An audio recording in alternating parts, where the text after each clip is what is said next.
Pag nakakita ka ng ganitong tanawin guys, sobrang ganda. Nakakawala ng pagod. Time check, 9:48 ng umaga. Papunta kaming Batangas. So may report tayo ngayon doon. Yung report natin ngayon doon is Seasonet. So first time ko mag-report ng Seasonet ng mga vlog. Kasi karamihan sa nagigitaan yung mga vlog ko. Nung report ko ay video wifi. So ngayon ito medyo malay-lay naman ito eh. First time ko rin kumuha ng siyempre pang content. Sayang naman. Saka gusto rin namin pumunta na Nasugbo. Balita namin maganda daw doon ng mga falls daw din.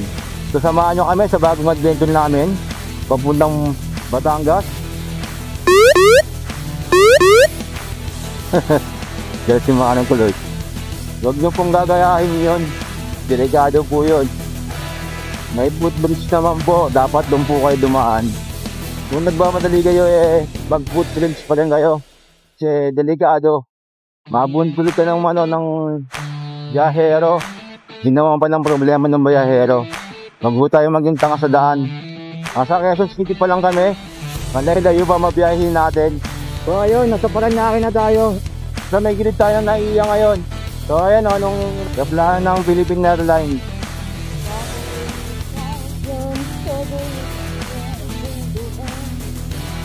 Dito tayo sa may C5 extension. Papasok ng Cavite to. Ito nung lugar na maraming dinimoli. Oo.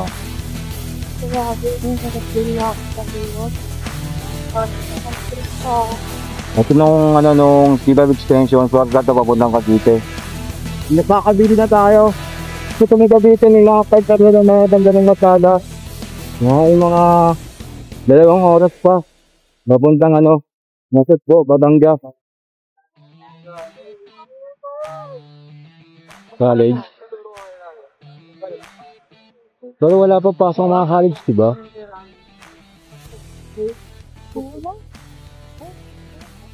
Wala pa. Siguro mga sinunod. Pero parang college no.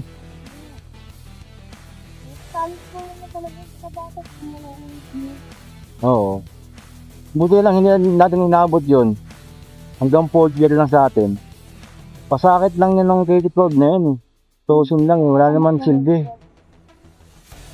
Sabi nila, bago ka makaano sa boarded class, kailangan mo mag-senior high. Ganun ba yan? Hindi ah. Hindi na kailangan, di ba? Hindi. Ayos ka pa. Oo. Ngayon lang yan nung K-12. Ngayon lang yan ng K-12. Noong panahon ni Aquino. Wala naman silbi talaga, tutusin lang. Pasakit lang sa mga magulang. Dagdag taon. Imbis na matapos ng 2 years course, 4 years course, makapagtrabaho na ng mga bata, hindi pa. Patagalan pa. Dapat na kang makapag-aaral ng mga magulang. Kung karamihan ng magulang dito sa Pilipinas, nahihirapan pa aralin ng mga anak nila. Dumagtag pa ng K-12 na yan. Baka diretso pa rin tayo, malalayo pa tayo. Ito kayari, bakit nagbabagda yung malakas na ulan ah. Hala ka dyan. Malakas to. Nakaramdaman ko na. So ayun, nasa Tagaytay na po tayo. Lapit-lapit na.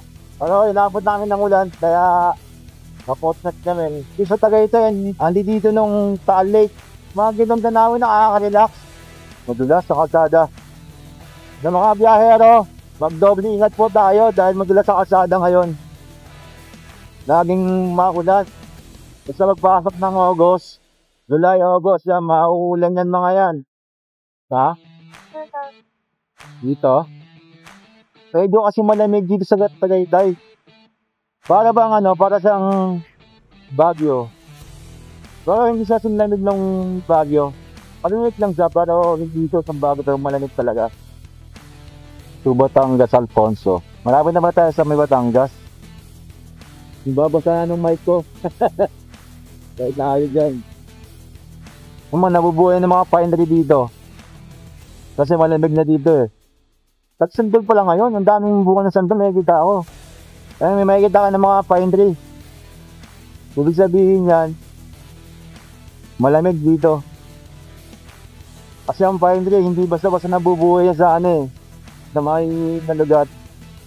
Dito sa Tagaytay, masarap ang bulalo dito. Ay, ganda oh. Ganda. Dalang. Oh. Ayan ang taali ko. Kita mo? Ay, man pala yan. Ang hipang. Oo. Ayan. Ang kaya sinasabi dito yan. Hip-hop. Yun know? Hip-hop sa kami. Daan tayo sa kanila. Tingnan mo natin.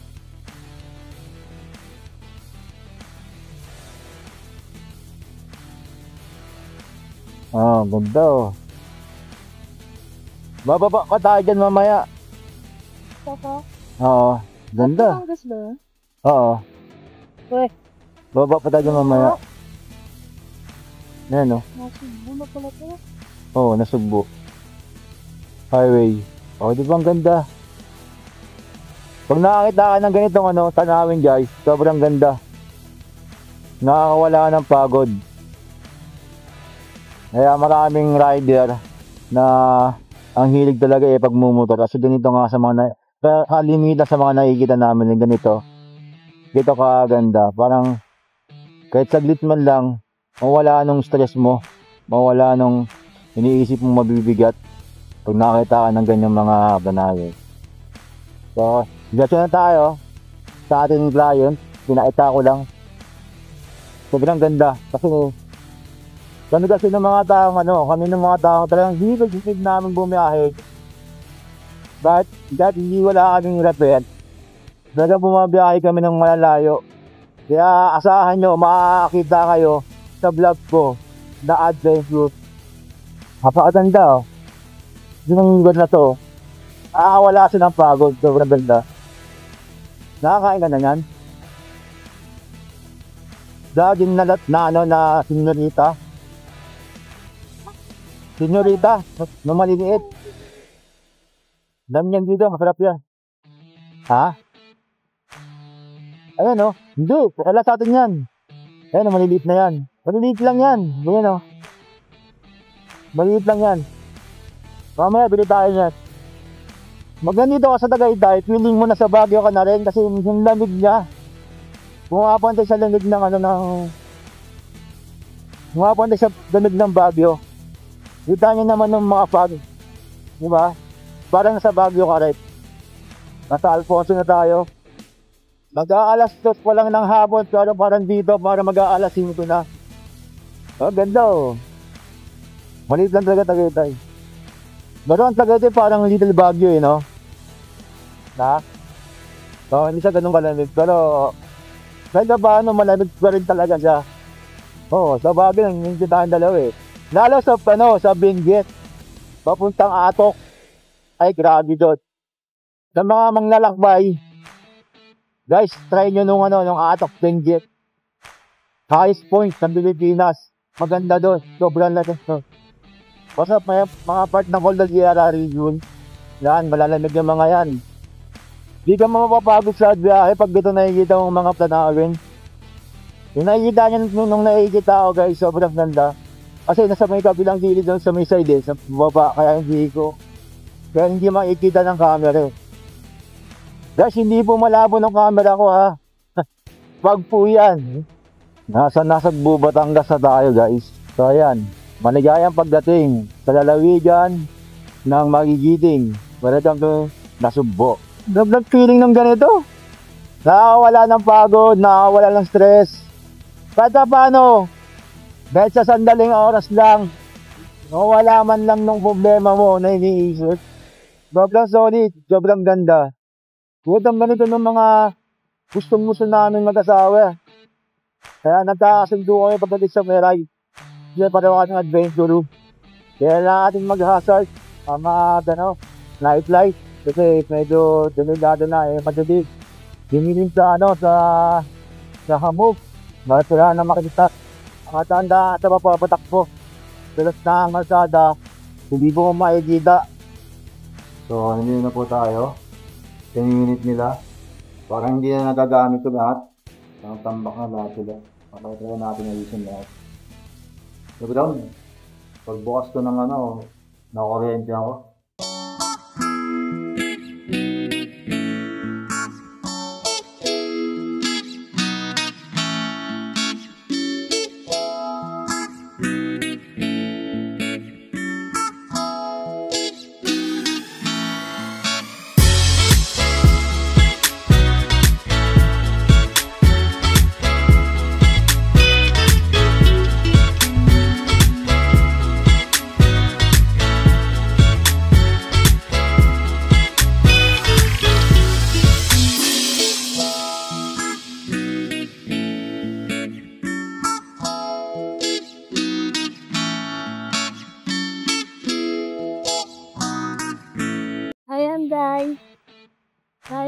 natin ayos yung mga piso na sumaga. Pumutok lahat ng niya, power supply niya. Lahat ng board niya, basag, sira. Sunog lahat. So, hindi na ayos, hindi na tayo. Positive na rin. Kailangan eh. Pagka nag-negative ka, wala. Ito lang ang nangyayari. Ganun pa rin naman yung magiging result.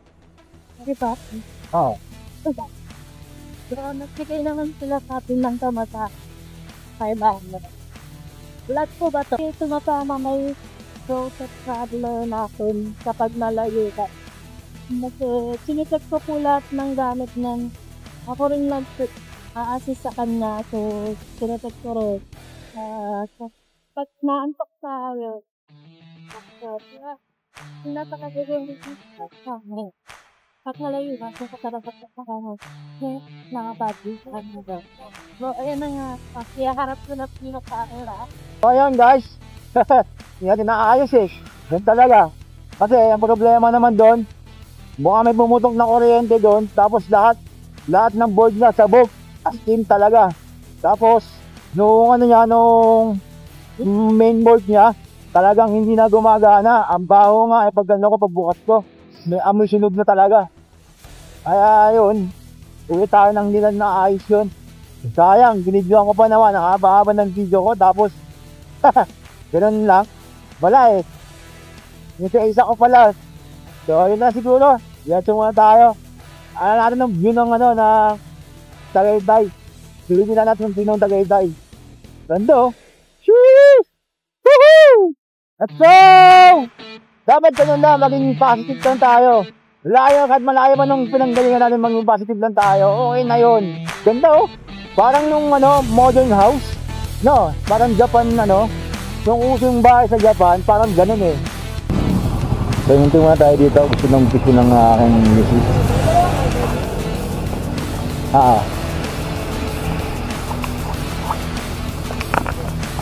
Ito lang.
Malamig.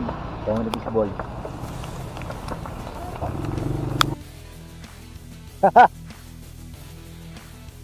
Sarap.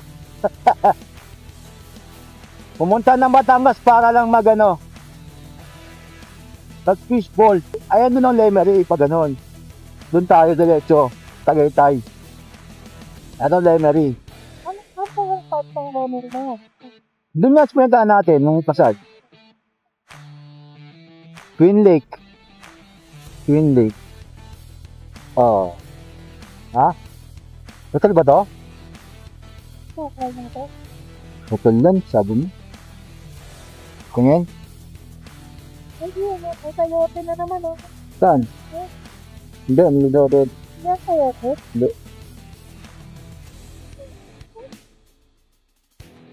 Parang sayote, dahon eh. Ayun oh, tignan mo yun, ang dami. Ayun nga no.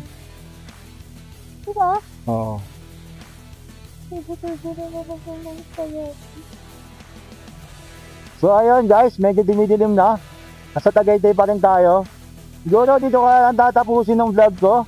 At maraming salamat sa panunod. At kung gusto niyo ng ganitong klaseng content, paki-follow na lang ako sa Facebook account ko. Paki-like na rin at paki-share. Tapos sa YouTube channel ko, paki-subscribe na rin. Maraming salamat po. And once again, this is Prote Traveler. Peace out. Bye-bye. Ooh.